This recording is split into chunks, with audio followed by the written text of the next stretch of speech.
पिछले एपिसोड में हाओचन अपने ग्रैंडपैट यानी के साथ में युलोंग पास में आ गया था, जहां तुरंत ही उसके मदर भी उससे मिलने के लिए आ गई थी। अब अगले सीन में हम देखता है कि हाओचन अपने मदर के साथ में होता है, जहां उसकी मदर उसे एक जगह को दिखाते हुए कहती है कि मैं यहीं पर रहती हूँ और इसीलिए अब से यही तुम्हारा भी घर होगा। लेकिन इस जगह को देखते ही हाओचन पूरी तरह से हैरान हो गया था और कहता है कि यह जगह तो बिल्कुल वैसे ही है जैसे कि मैंने बचपन में देखा था। तभी इसी बीच हम देखता है कि उसे कुछ पुरानी बातें भी याद आने लगती है, जहाँ पर उसकी मदर उसे जल्दी से घर में आने के लिए कह रही थी। अब इसीलिए हम देखता है कि हाओचन अपने आंख को मलने लगता है और जब देखता है तो सच में उसकी मदर वहीं पर खड़ी रहती है, जो कि इसे अंदर आने के लिए बोल रही थी। जिसके बाद हम देखता है कि हाओचन इस बात से काफी खुश हो गया था और फिर वो तुरंत घर के अंदर आ जाता है। लेकिन तभी हम देखता है कि उसे अपने मॉम के बारे में चिंता होने लगती है, इसीलिए वो कहने लगता है कि यहाँ पर तो इतनी ज्यादा ठंडी है और इसीलिए मुझे समझ में नहीं आता कि आप यहाँ पर कैसे रहती है। तब इस पर उसकी मदर कहती है कि तुम्हें मेरे बारे में चिंता करने की जरूरत नहीं है, क्योंकि मैं यहाँ पर पूरी तरह से ठीक हूँ और यहाँ पर हर कोई मेरा अच्छे से ख्याल रखता है। लेकिन अभी भी हम देखता है कि हाओचन के मन में कोई बात चल रही थी, इसीलिए वो इससे थोड़ा सा परेशान होता है और फिर हम देखता है कि वो घर में चारों तरफ देखने लगता है। लेकिन तभी हम देखता है कि उसकी मदर भी इसे नोटिस कर लेती है, इसीलिए वो हाओचन से कहती है कि घर में कुछ भी नहीं बदला है और इसीलिए क्या तुम इस बात से हैरान हो।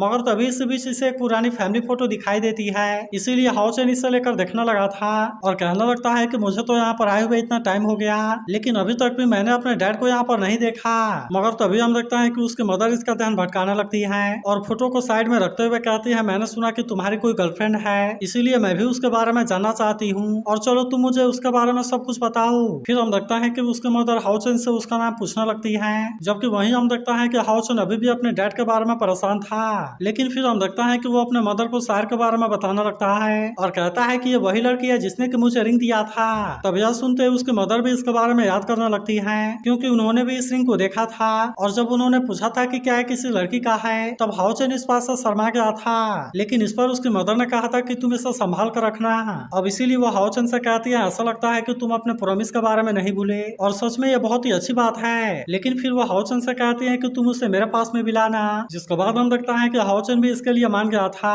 और फिर अपने मदर से कहता है कि आप इस शायर को जरूर पसंद करेंगी। तभी उसकी मदर कहने लगती है, मुझे पता है कि यह जर्नी तुम्हारे लिए बहुत ही कठिन रही और मैंने भी तुम्हारे कई कारनामों के बारे में सुना है, मगर अभी भी हम देखता है कि हाओचन को अपने डैड के बारे में चिंता होती है, इसीलिए रात होते ही वो बाहर आ जाता है, जहां हम देखता है कि टियानिंग इसका वेट कर रहा था और इसीलिए हाओचन भी बात करने के लिए इसके पास में आ जाता है। तब टियानिंग कहता है, मुझे पता है कि तुम मेरे पास में क्यों आए हो और मुझे पता है कि तुम अपने डैड के बारे में जानना चाहते हो। जिसके बाद हाओचन कहता है कि जब से मैं युलोंग पास में आया हूँ तब से हर कोई डैड के बारे में बात करने से बच रहा है, जबकि मेरे डैड ने तो मुझसे मिलने के लिए प्रॉमिस किया था और इसीलिए ऐसा हो ही नहीं सकता कि वो मुझसे ना मिले। तब हम देखता है कि टियानिंग थोड़ा सा परेशान था और आखिरकार वो इससे बता देता है कि तुम्हारे डैड मिसिंग हैं। तब इसके बारे में सुनते ही हाओचन इस बात से काफी परेशान हो गया था और वो पूछने लगता है कि आखिरकार डैड के साथ में हुआ क्या और आखिरकार वे गए कहाँ पर हैं। जिसके बाद टियानिंग इसे बताता है कि जब तुम्हारे डैड ने तुम्हारी मदर को यहाँ पर भेजा था तब उस समय डीमन गॉड अनेंडा के साथ में उनकी फाइट की अपॉइंटमेंट थी।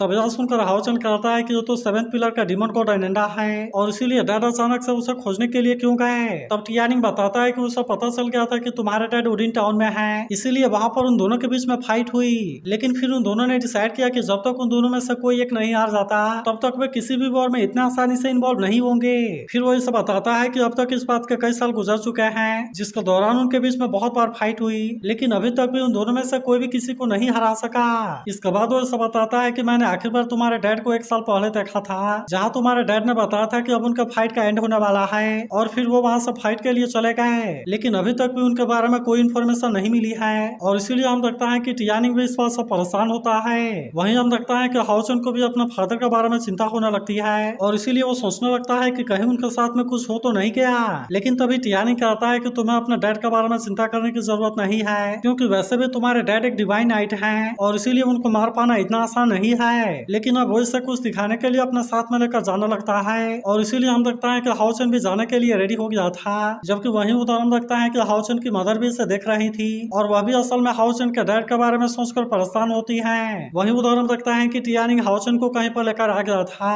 और कहता है ये इस बात का सबूत है कि तुम्हारे डैड अभी भी जिंदा हैं। जिसके बाद हम देखता है कि हाओचन भी इसके बारे में जानने के लिए एक्साइटेड था और इसीलिए वो इसके साथ में और आगे जाने लगता है, जहाँ वो देखता है कि उसके सामने डिवाइन सील थ्रोन है और इसीलिए इसे देख हाओचन इस बात से हैरान हो गया था। फिर वो कहने लगता है कि ये तो डिवाइन सील थ्रोन है, जहाँ पर डैड का किलिंग गॉड विंग थ्रोन है, इस इसके अलावा यहाँ पर तो ग्रैंडपा यांग का भी डिवाइन सील थ्रोन है और हम देखता है कि यहाँ पर एक और डिवाइन सील थ्रोन था। तभी टियानिंग बताता है कि ये नाइट हॉल का थ्रोन रूम है और इसीलिए यहाँ पर जितने भी थ्रोन है वो यहाँ पर दिखाई देंगे। इसके बाद वो इसे बताता है कि जब इसे होल्ड करने वाला आदमी मर जाए या फिर वो अपने कॉन्ट्रैक्ट को कैंसिल कर दे तो फिर उसके बाद ये थ्रोन यहाँ से गायब हो जाएगी और फिर उसके बाद ये किसी और के जगाने का वेट करेगी। अब इसीलिए हम देखते हैं कि हाउचन को इसके बारे में समझ आ गया था और कहता है कि आप इसी बात से श्योर हैं कि डैड अभी भी जिंदा है। तब इस पर टियानिंग कहता है कि तुम्हें चिंता करने की जरूरत नहीं है क्योंकि कल मैं उसे खोजने के लिए जरूर जाऊंगा और इसीलिए मैं चाहता हूँ कि तुम मेरे ऊपर यकीन करो। तब हम देखता है कि हाउचन भी इसके लिए मान गया था, लेकिन फिर वो कहता है कि जब मैं लाओ यांग से मिलने के लिए गया था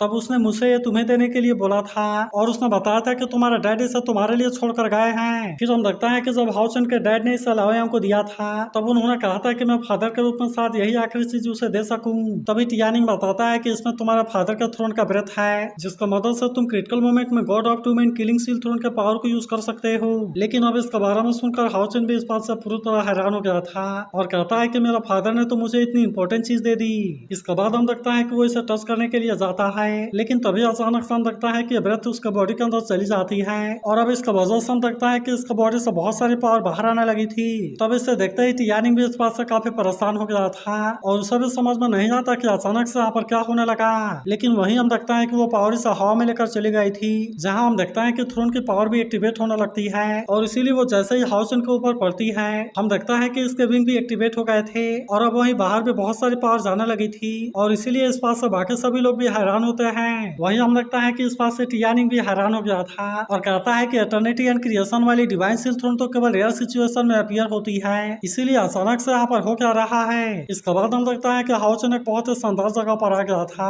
इसीलिए वो भी इस बात से काफी हैरान होता है और हम देखता है कि उसके सामने डिवाइन सील थ्रोन होती है। जिसके बाद हम देखता है कि हाउचन भी इसके लिए रेडी हो गया था और अब इसीलिए वो दौड़ते हुए उसकी तरफ जाना लगता है। लेकिन तभी कोई आवाज कहती है कि तुम इसी तरह से आगे जाते रहो क्योंकि यह अभी एंड नहीं है और फिर हम देखता है कि किसी पावर ने इसे वहाँ से वापस भेज दिया था। इसके बाद हम देखता है कि वो थ्रोन भी वहाँ से गायब हो जाती है और हाउचन को इसके बारे में कुछ भी समझ नहीं आता। लेकिन तभी टियानिंग कहने लगता है कि शायद लाओ यांग ने इसके बारे में सही कहा था क्योंकि तुम तो सच में एटर्निटी एंड क्रिएशन वाले डिवाइन सील थ्रोन को समन कर सकते हो। जिस पर हाउचन कहता है कि मैंने जैसे ही थ्रोन के पास में जाने का कोशिश किया तब उसने तो मुझे डायरेक्टली वहाँ से रिजेक्ट कर दिया। तब इस पर टियानिंग कहता है कि तुम्हें इतना जल्दीबाजी करने की जरूरत नहीं है क्योंकि थ्रोन को क्लेम करना इतना आसान नहीं है और इसके लिए सबसे पहले तुम्हें लेवल 9 में पहुंचना होगा। फिर हमें पता चलता है कि उसके बाद थ्रोन असेसमेंट शुरू होगी और फिर अगर वो इसमें पास हो गया तब उसके बाद ही वो इसे अपना मास्टर मानेगी। अब इसीलिए वो हाउचन से कहता है कि तुम्हें अपने ग्रोथ को बढ़ाना होगा क्योंकि यहाँ की सिचुएशन अभी उतनी सही नहीं है और इसीलिए अगर हमारे पास में एक और डिवाइन सील थ्रोन आ गया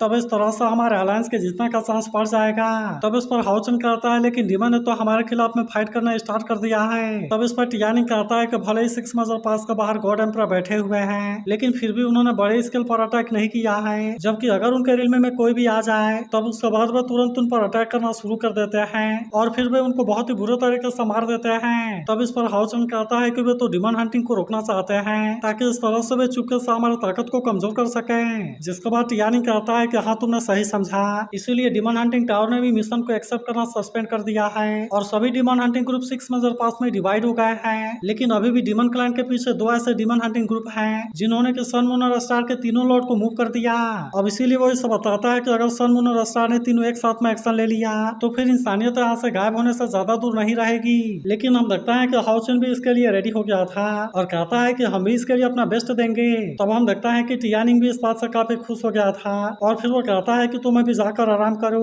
क्योंकि कल तुम 1 साल तक प्रैक्टिस करने के लिए फैंटेसी केव में जाने वाले हो। तब इसके बारे में सुनकर हाउचन भी इस बात से हैरान हो गया था। तो अगर एक्सप्लेनेशन अच्छी लगी हो तो इस वीडियो को लाइक और इस पर एक कमेंट जरूर कर देना और अगर आप इसके अगले पार्ट के लिए एक्साइटेड हो तो इसके बारे में कमेंट करके जरूर बताना जो कि जल्दी ही अपलोड होगा।